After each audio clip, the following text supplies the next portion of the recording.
தேவதையும் திருட்டுக்காகமும் ஒரு அழகான காட்டுல மீனுங்கிற ஒரு சின்ன குருவி வாழ்ந்து வந்துச்சு. மீனுக்குருவி ரொம்ப சுறுசுறுப்பானது. அது இயல்பாகவே மற்றவர்களுக்கு உதவி செய்யற குணத்தை கொண்டிருந்துச்சு. மீனுக்குருவி இருக்கிற மரத்துக்கு கொஞ்சம் பக்கத்திலேயே ஒரு உடைஞ்ச வீடு இருந்துச்சு. அந்த வீட்டுக்குள்ள காலு ராணிங்கிற 2 காகங்கள் வாழ்ந்து வந்தாங்க. அந்த காகங்கள் இயல்பாகவே ரொம்ப சோம்பேறித்தனம் வாய்ந்தவங்க. மேலும் அவர்கள் அதிக பேராசை பிடிச்சவங்களாகவும் இருந்தாங்க.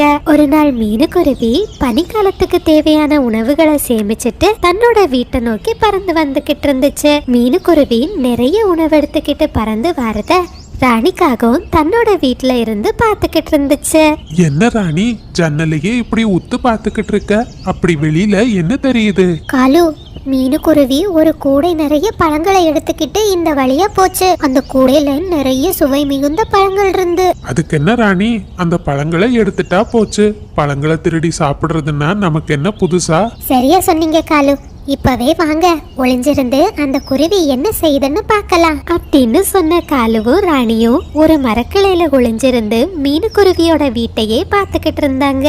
அப்பாடா, இனிமே குளிர்காலத்தை நினைச்சு பயம் இல்ல. ரொம்ப தூரம் அலைஞ்சு திரிஞ்சதுல எனக்கு ரொம்ப தாகமா இருக்கு, போய் தண்ணீர் குடிச்சுக்கிட்டு வரலாம் அப்படின்னு சொன்ன மீனுக்குருவி தண்ணீர் குடிக்கிறதுக்காக நதிக்கரையை நோக்கி பறந்து போச்சு. காலு காலு, மீனுக்குருவி பறந்து போகுது. இதுதான் சரியான நேரம். நான் யாராச்சும் வாராங்களான்னு பாக்குறேன். நீங்க அந்த பழக்கூடை எடுத்துக்கிட்டு வேகமா நம்ம வீட்டுக்கு போயிடுங்க. ராணிக்காக சொன்னபடியே காலுக்காகவும் அந்த பழக்கூடையை எடுத்துக்கிட்டு வேகமா அங்கிருந்து பறந்து போயிடுச்சு. அது வரைக்கும் யாராச்சும் வாராங்களான்னு ராணிக்காகவும் பார்த்துக்கிட்டு இருந்துச்சு. பிறகு அந்த பழக்கூடைய தன்னோட வீட்டுக்கு எடுத்துட்டு வந்த காகங்கள் அந்த கூடையில இருந்த மொத்த பழத்தையும் சாப்பிட்டுட்டாங்க. கொஞ்ச நேரத்திலேயே தண்ணீர் குடிச்சிட்டு தான் வீட்டுக்கு திரும்பி வந்த மீனுக்குருவி பழக்கூடைய காணாததும் அதிர்ச்சி ஆகிடுச்சு. பழக்கூடை எங்க போச்சு? நான் இங்க தானே பழக்கூடைய வச்சுட்டு போனேன் இன்னும் சொல்லிக்கிட்டு மீனுக்குருவி தான் பழக்கூடைய தேடி அங்கிருந்து பறந்து போச்சு.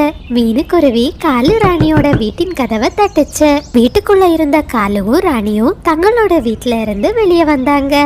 காலு அண்ணா, ராணி அக்கா, என் வீட்டுக்கு யாராச்சும் வரத நீங்க பாத்தீங்களா? என் வீட்டுல இருந்த பழக்கூடைய காணல. எப்பவும் உன் வீட்டுக்கு யாரு வர்றாங்க போறாங்கன்னு பாக்குறதா எங்க வேலை. எங்களுக்கு வேற வேலையே இல்லையா? மீனு தங்கச்சி, நீ சொல்றத பார்த்தா நாங்க தான் உன் பழக்கூடையை எடுத்துருப்போன்னு நீ சந்தேகப்படுற மாதிரி இருக்கு. திருடி சாப்பிடணும்னு எங்களுக்கு ஒன்னும் தலையெழுத்து இல்ல. இங்க இருந்து போயிடு. பிறகு மீனுக்குருவி அங்கிருந்து பறந்து புறாவோட வீட்டை நோக்கி போச்சு. புறான, என் வீட்டுக்கு யாராச்சும் வரத பாத்தீங்களா? என் வீட்டுல இருந்த பழக்கூடைய யாரோ திருடிட்டாங்க.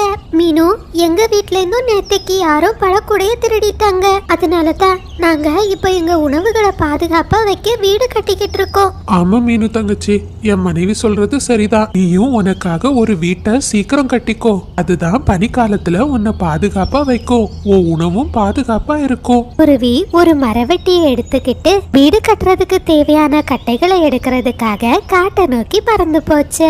அந்த நேரத்துல மீனுக்குருவியோட கண்களுக்கு ஒரு காய்ந்த ஆப்பிள் மரம் தென்பட்டுச்சு. அந்த மரத்துல ஒரே ஒரு ஆப்பிள் பழமும் சில இலைகள் மட்டும்தான் இருந்துச்சு. வீடு கட்டுறதுக்கு இந்த மரம் சரியா இருக்கும்னு நினைக்கிறேன். இன்னைக்கு இரவு நான் பசியால தான் தூங்கணும்னு நினைச்சேன். இந்த ஆப்பிள் பழத்தை சாப்பிட்டுட்டு இந்த மரத்துல இருந்த குச்சிகளையும் வெட்டி எடுத்துட்டு போலாம். குருவி, நீ தயவு செஞ்சு என்ன வெட்டிடாத. நான் காய்ந்த மரம் இல்ல. நான் குளிர்காலத்துக்கு என்ன தயார்படுத்திக்கிட்டு இருக்கேன். குளிர்காலத்துக்கு முன்பாக நான் நிறைய தண்ணி குடிச்சாகணும். நீ தயவு செஞ்சு எனக்கு கொஞ்சம் தண்ணீர் ஊற்றுறியா? மரமே, என்ன மன்னிச்சிடுங்க. நீங்க குளிர்காலத்துக்கு தயாராகிறீங்கன்னு தெரியாம நீங்க காய்ந்த மரம்னு நான் நினைச்சிட்டேன். பயப்படாதீங்க, நான் இனிமே உங்களை வெட்ட மாட்டேன் அப்படின்னு சொன்ன மீனுக்குருவி அந்த மரம் கேட்டபடியே நதியில இருந்து தண்ணீர் எடுத்துக்கிட்டு வந்துச்சு. பிறகு தான் எடுத்துக்கிட்டு வந்த தண்ணீரை அந்த மரத்துக்கு ஊற்றுச்சு. இத பார்த்த மரம் ரொம்ப சந்தோஷம் ஆகிடுச்சு. குருவி, உனக்கு ரொம்ப நன்றி. நீ எனக்கு செய்த உதவிக்கு என்னால் முடிஞ்ச ஒரு சின்ன பரிசு அப்படின்னு சொல்லிட்டு மரம் ஒரு ஆப்பிளையும் வீடு கட்டுறதுக்கு தேவையான குச்சியையும் மீனுக்குருவிக்கு கொடுத்துச்சு. மரமே, உங்களுக்கு ரொம்ப நன்றி. உங்களோட இந்த பரிசு எனக்கு ரொம்ப பயனுள்ளதா இருக்கும் அப்படின்னு சொன்ன மீனுக்குருவி அந்த ஆப்பிள் பழத்தையும் விறகு கட்டையும் எடுத்துக்கிட்டு தன்னோட வீட்டை நோக்கி பறந்து போச்சு. இத நதிக்கரையில தண்ணீர் குடிக்க வந்த காலுவும் ராணியும் பாத்துக்கிட்டு இருந்தாங்க. ராணி, உனக்கு ஒரு விஷயம் தெரியுமா? புறா அதனோட உணவை பாதுகாக்கிறதுக்காக புதுசா வீடு கட்டிக்கிட்டு இருக்கு. நான் நினைக்கிறேன் மீனுக்குருவியும் புது வீடு கட்டுறதுக்கு தான் விறகு கட்டைகளை எடுத்துட்டு போகுது. என்ன காலு சொல்றீங்க?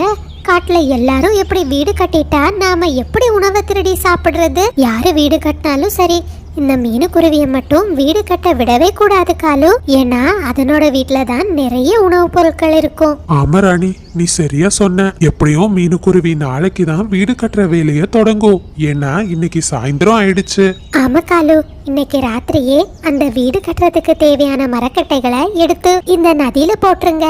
அதே சமயத்துல மீனுக்குருவியோ அந்த விறகு கட்டைகளை தன்னோட மரத்துல வச்சுக்கிட்டு நிம்மதியா தன்னோட வீட்டுல இருந்து ஓய்வெடுத்துக்கிட்டு இருந்துச்சு. கொஞ்ச நேரத்திலேயே அந்த பக்கமா ஒரு வயசான குருவி பறந்து வந்துகிட்டு இருந்துச்சு. அந்த குருவி மீனுக்குருவியோட வீட்டுல ஆப்பிள் பழம் இருக்கிறத பார்த்துச்சு. குருவி, நான் இன்னைக்கு காலையில இருந்தே உணவு தேடுறேன். காட்டுல எனக்கு எங்கேயுமே உணவு கிடைக்கல. நான் ஏதாச்சும் உணவு சாப்பிடலன்னா பசியால இறந்து போயிடுவேன். தயவு செஞ்சு நீ உன்கிட்ட இருக்கிற ஆப்பிள் பழத்தை எனக்கு தரியா?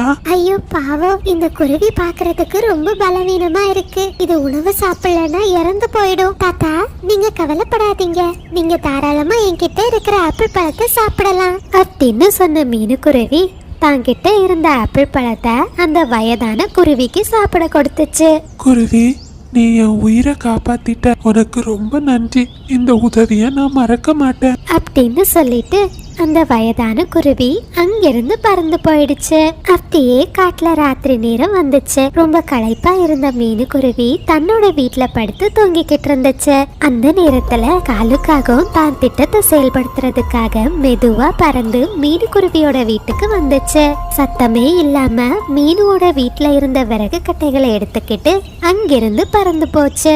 பிறகு யாருக்கும் தெரியாம அந்த விறகு கட்டைய நதியில போட்டுட்டு தன்னோட வீட்டை நோக்கி பறந்து போயிடுச்சு. அப்படியே மறுநாள் காலையில வந்துச்சு. தான் வீட்டுல இருந்த விறகு கட்டைகள் காணாம போனதை பார்த்த மீனுக்குருவி ரொம்ப வருத்தப்பட்டுச்சு.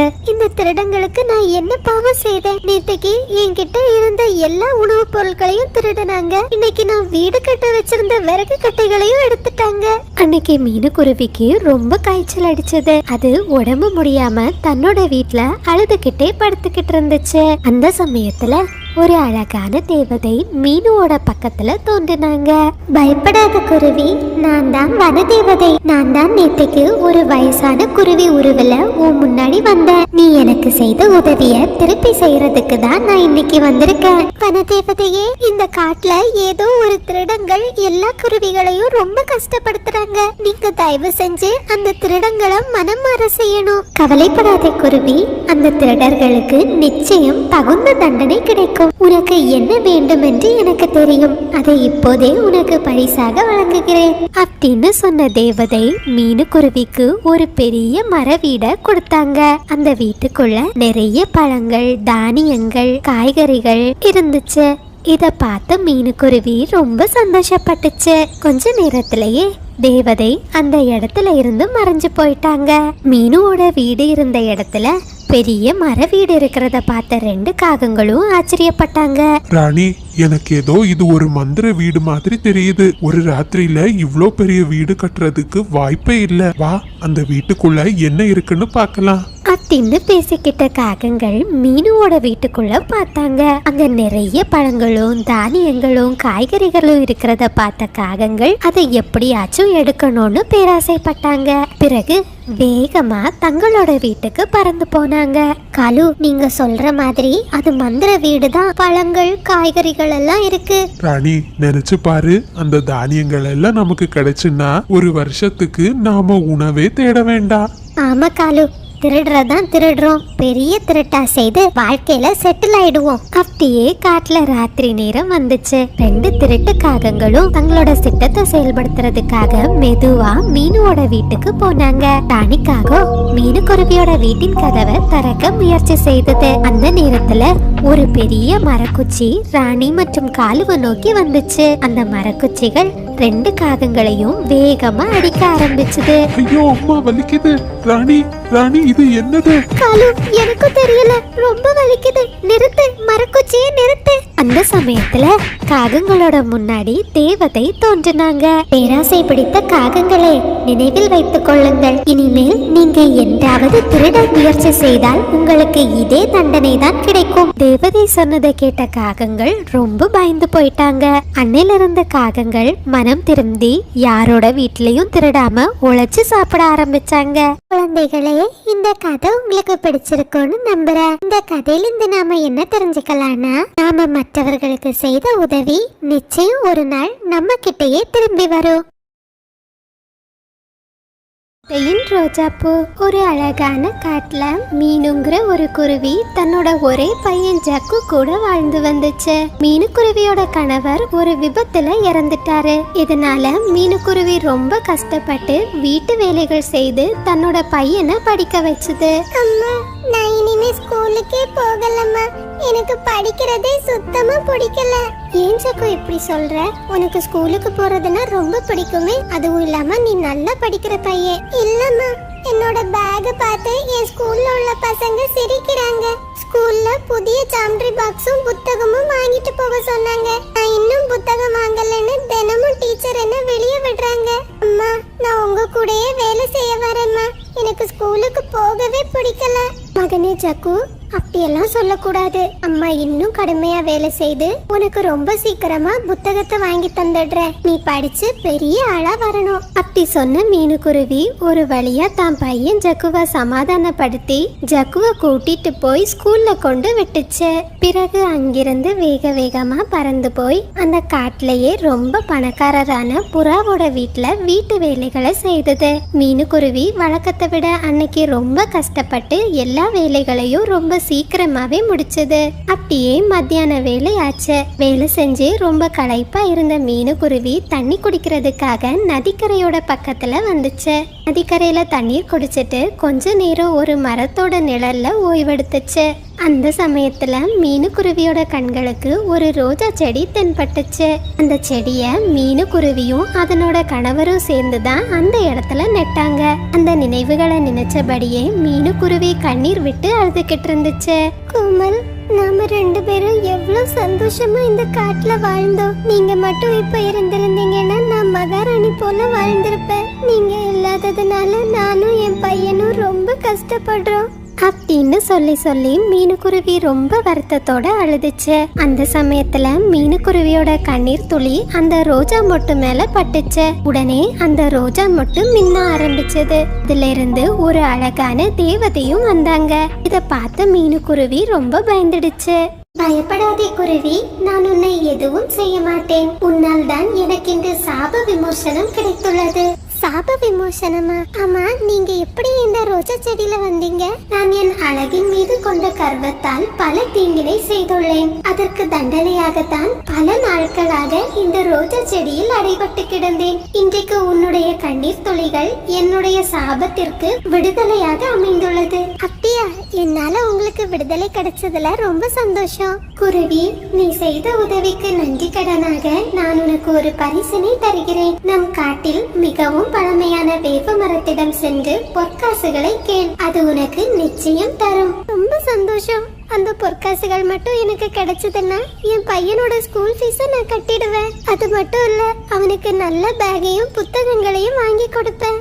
கவலைப்படாதே குருவி, நிச்சயம் அந்த பொற்காசுகள் உனக்கு கிடைக்கும் அப்படின்னு சொல்லிட்டு தேவதை கொஞ்ச நேரத்திலேயே அங்கிருந்து மறைஞ்சிட்டாங்க. இது எல்லாத்தையுமே நதிக்கரைக்கு தண்ணீர் குடிக்க வந்த காலுக்காகவும் கேட்டுச்சு. சாதாரண வீட்டு வேலை செய்யற குருவிக்கு பொற்காசுகளா? அந்த பொற்காசுகளை எப்படியாவது நாம வாங்கிடணும் அப்படின்னு சொல்லிக்கிட்டு காலுக்காக ரொம்ப வேகமா மீனுக்குருவி இருக்கிற இடத்தை நோக்கி போச்சு. மீனு, என் மனைவிக்கு திடீர்னு பிரசவ வலி வந்துடுச்சு. எனக்கு என்ன பண்றதுன்னே தெரியல. தயவு செஞ்சு என் கூட கொஞ்சம் என் வீட்டுக்கு வருவியா? காலு அண்ணா, நீங்க பயப்படாதீங்க, உங்க மனைவிக்கு ஒண்ணும் ஆகாது. நான் இப்பவே உங்க கூட வரேன் அப்படின்னு சொல்லிக்கிட்டு மீனுக்குருவி ரொம்ப வேகமா காலுக்காகத்துக்கு கூட அதனோட வீட்டுக்கு போச்சு. ராணி, உனக்கு இப்ப எப்படி இருக்கு? எனக்கு வலி வந்துடுச்சுன்னு சொன்னாங்க. என்ன வலி வந்துடுச்சா? நான் நல்லா தானே இருக்கேன். எனக்கு வலி வந்துடுச்சுன்னு யாரு சொன்னா? தங்கச்சி மீனு, நீ தப்பா நினைக்காத. நீ ரொம்ப சுவையா சமைப்பேன்னு நான் கேள்விப்பட்டேன். முறையா நான் ஒரு பலகாரம் பண்ணியிருக்கேன். அதை ருசிச்சு பார்த்து டேஸ்ட் எப்படி இருக்குன்னு மட்டும் சொல்லிட்டு போ. இந்த அண்ணனை மன்னிச்சிடுமா அப்படின்னு காலுக்காக சொன்னதை நம்பி மீனுக்குருவி காலுக்காகத்தோட சமையல் அறைக்கு போச்சு. அந்த நேரத்தை பயன்படுத்தி காலுக்காக சமையல் அறையோட கதவை மூடிடுச்சு. காலு அண்ணா, என்ன இது? என்ன வெளியே விடுங்க, நான் போகணும். காலு அண்ணா, என்ன வெளியே விடுங்க. காலு, இங்க என்ன நடக்குதுன்னு கொஞ்சம் சொல்றீங்களா? எனக்கு எதுவுமே புரியல. ராணி, நான் சொல்ல போற விஷயத்த கேட்டா நீ ரொம்ப சந்தோஷப்படுவ. காட்டுல ஒரு பழமையான வேப்ப மரம் இருக்குல்ல, அதுகிட்ட போய் நீ பொற்காசுகள் வேணும்னு கேளு. அது உனக்கு கொடுக்கும். இந்த ரகசியத்தை தெரிஞ்சது இந்த மீனுக்குருவி தான். அதான் நான் அதை அடைச்சு வச்சிருக்கேன். நீ போய் அந்த பொற்காசுகளை வாங்கிட்டு வா. அது வரைக்கும் இந்த குருவி வெளியே வராம நான் இங்கேயே இருக்கிறேன். காலு, பொற்காசுகளா? நான் இப்பவே போய் வாங்கிட்டு வரேன் அப்படின்னு சொல்லிட்டு ராணிக்காக ரொம்ப சந்தோஷமா பொற்காசுகளை வாங்குறதுக்காக ரொம்ப வேகமா போச்சு. அதே சமயத்துல மீனுக்குருவி வெளியே வராம காவல் காத்த காலுக்காக ரொம்ப அயர்ந்து தூங்கிடுச்சு. வேப்ப மரமே, எனக்கு பொற்காசுகளை கொடுங்க. அரேங்காகமே, நீ முதல்ல என் கேள்விகளுக்கு பதில் சொல். சீக்கிரம் கேளுங்க, எனக்கு பொற்காசுகள் ரொம்ப அவசரமா தேவைப்படுது. ஆகமே, உன் கண் முன்னே ரோஜா செடி தோண்டுச்சா? இல்ல இல்ல, என் கண் முன்னாடி எந்த செடியும் தோண்டல. ஆகமே, உன் கண் முன்னே தேவதை வந்தாங்களா? யாரும் வரலையே. சரி, இந்தா உனக்கு பொற்காசுகள் அப்படின்னு சொல்லிட்டு வேப்ப மரம் ராணி காகத்துக்கு பொற்காசுகளை கொடுத்துச்சு. நான் அந்த பொற்காசுகள் கொஞ்ச நேரத்திலேயே மறைஞ்சு போச்சு. மரமே, என்ன இது? பொற்காசுகள் உடனே மறைஞ்சு போயிடுச்சு. ஏன்னா இந்த பொற்காசுக்கு சொந்தக்காரி நீ கிடையாது. இது யாருக்கு சொந்தமோ அவங்க கிட்ட தான் மறையாம இருக்கும். அதே சமயத்துல சாயந்தர நேரம் ஸ்கூல் முடிச்சு காலுக்காகத்தோட பையன் ராஜு வீட்டுக்கு வந்தான். வீட்டுக்குள்ள வந்த ராஜு தன்னோட அப்பா அயர்ந்து தூங்கிக்கிட்டு இருந்தத பார்த்தா. அப்பா தூங்கிக்கிட்டு இருக்காரு. அம்மா எங்க? அம்மா, அம்மா. இந்த சத்தத்தை கேட்டதுமே மீனுக்குருவி கிச்சனோட கதவை வேகமா தட்டுச்சு. ராஜு, ராஜு, தயவு செஞ்சு இந்த கதவை திறப்பா. ராஜு. உடனே ராஜு தன்னோட அம்மா கிச்சன்ல இருக்காங்கன்னு நினைச்சு கிச்சனோட கதவை திறந்தது. இந்த சமயத்தை பயன்படுத்தின மீனுக்குருவி ரொம்ப வேகமா அங்கிருந்து பறந்து போயிடுச்சு. ஸ்கூல் முடிஞ்சு ரொம்ப நேரம் ஆகியும் தன்னோட அம்மா தன்னை கூப்பிட வராததுனால ஜக்கு ரொம்ப பயந்துடுச்சு. அம்மா, அம்மா, ஏமா என்ன இன்னும் கூப்பிட வரல? நான் புதுசா புத்தகம் கேட்டேன்னு உங்களுக்கு என் மேல கோபமா? அப்படின்னு சொல்லி ஜக்கு ரொம்ப வருத்தத்தோட அழுதுகிட்டு இருந்தான். அதே சமயத்துல மீனுக்குருவி ரொம்ப வேகமா அந்த வேப்ப மரத்தோட பக்கத்துல வந்துச்சு. மீனு, மீனு, என் நிலைமைய பாத்தியா? இந்த வேப்ப மரம் என்ன சிறை பிடிச்சிட்டு.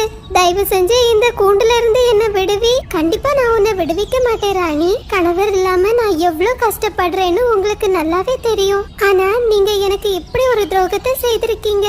வா குருவி, உனக்கு என்ன வேண்டும்? வேப்ப மரமே, எனக்கு பொற்காசுகள் வேண்டும். சரி, நான் கேட்கும் கேள்விகளுக்கு நீ பதில் சொல். உன் கண் முன்னே ரோஜா செடி வந்ததா? ஆமா வேப்ப மரமே, நான் ரோஜா செடியை பார்த்தேன். அதிலிருந்து தேவதை வந்தார்களா? ஆமா வேப்ப மரமே, தேவதை வந்தாங்க. அவங்க தான் பொற்காசுகள் கிடைக்கிற விஷயத்தை என்கிட்ட சொன்னாங்க.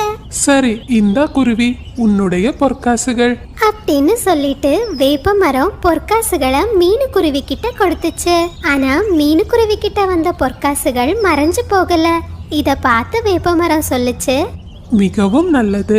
இந்த பொற்காசுகளுக்கு சொந்தக்காரி நீதான் குருவி. இந்த பொற்காசுகளை உன்னுடைய வீட்டிற்கு எடுத்து செல்லலாம். மீனுக்குருவியும் ரொம்ப சந்தோஷமா அந்த பொற்காசுகளை எடுத்துக்கிட்டு தன்னோட வீட்டுக்கு போச்சு. அந்த பொற்காசை வச்சு தன்னோட மகன் ஜக்குவுக்கு தேவையான புதிய ஸ்கூல் பேக், புக்கு, பென்சில் எல்லாமே வாங்குச்சு. இத பார்த்த குழந்தை ஜக்கு ரொம்ப சந்தோஷப்பட்டான். அதே சமயத்துல வீட்டுக்கு வந்த ராணிக்காகவும் தன்னோட கண்ணு முன்னாடியே தான் வீடு மாயமா மறைஞ்சு போகிறத பார்த்து ரொம்ப கஷ்டப்பட்டுச்சு. இது எல்லாமே தங்களோட பேராசையால தான் நடந்துன்னு ரொம்ப வருத்தப்பட்டுச்சு அந்த காக்கை குடும்பங்கள். பசங்களா, இந்த கதையில இருந்து நாம என்ன கத்துக்கிட்டோம்னா, அடுத்தவங்களுக்கு சொந்தமான பொருளை அபகரிக்கணும்னு நினைச்சா அது என்னைக்குமே நிலைக்காது. அதனால என்னைக்குமே அடுத்தவங்களுக்கு சொந்தமான பொருள் நண்பர்களே, இது சப்ஸ்கிரைபர் விருப்பத்திற்கான நேரம். விஷாந்த், கவுனேஷ், யாழினி, ரீனா எல்லா குட்டீஸ்க்கும் ஒரு பெரிய ஹாய். ஜனா, யாஷிகா, சுகுணா, உஷா, நித்யா எல்லா குட்டீஸ்க்கும் ஒரு பெரிய ஹாய். ஹாய் ஆரியன், ஜீவா, ரக்ஷித், நிலா, வடிவேல் எல்லா குட்டீஸ்க்கும் ஒரு பெரிய ஹாய். ஹாய் திஃபா பாப்பா, சனா, சகில் ரெண்டு குட்டீஸ்க்கும் ஒரு பெரிய ஹாய். ஹாய் நிகாரிகா, லிங்கேஸ்வரி, ரித்திகா, கார்த்திகா, பாவனா எல்லா குட்டீஸ்க்கும் ஒரு பெரிய ஹாய். ரூபிகா, பிரியா ரெண்டு குட்டீஸ்க்கும் ஒரு பெரிய ஹாய். லியா, அகஸ்தனா, அகஸ்தினா, எடிஷன் எல்லா குட்டீஸ்க்கும் ஒரு பெரிய ஹாய். அவிஷா, திஷ்யா, அஸ்வின், சர்வேஷ் எல்லா குட்டீஸ்க்கும் ஒரு பெரிய ஹாய். நீங்கள் அனைவரும் அளித்து வரும் அன்புக்கும் ஆதரவுக்கும் மிக்க நன்றி.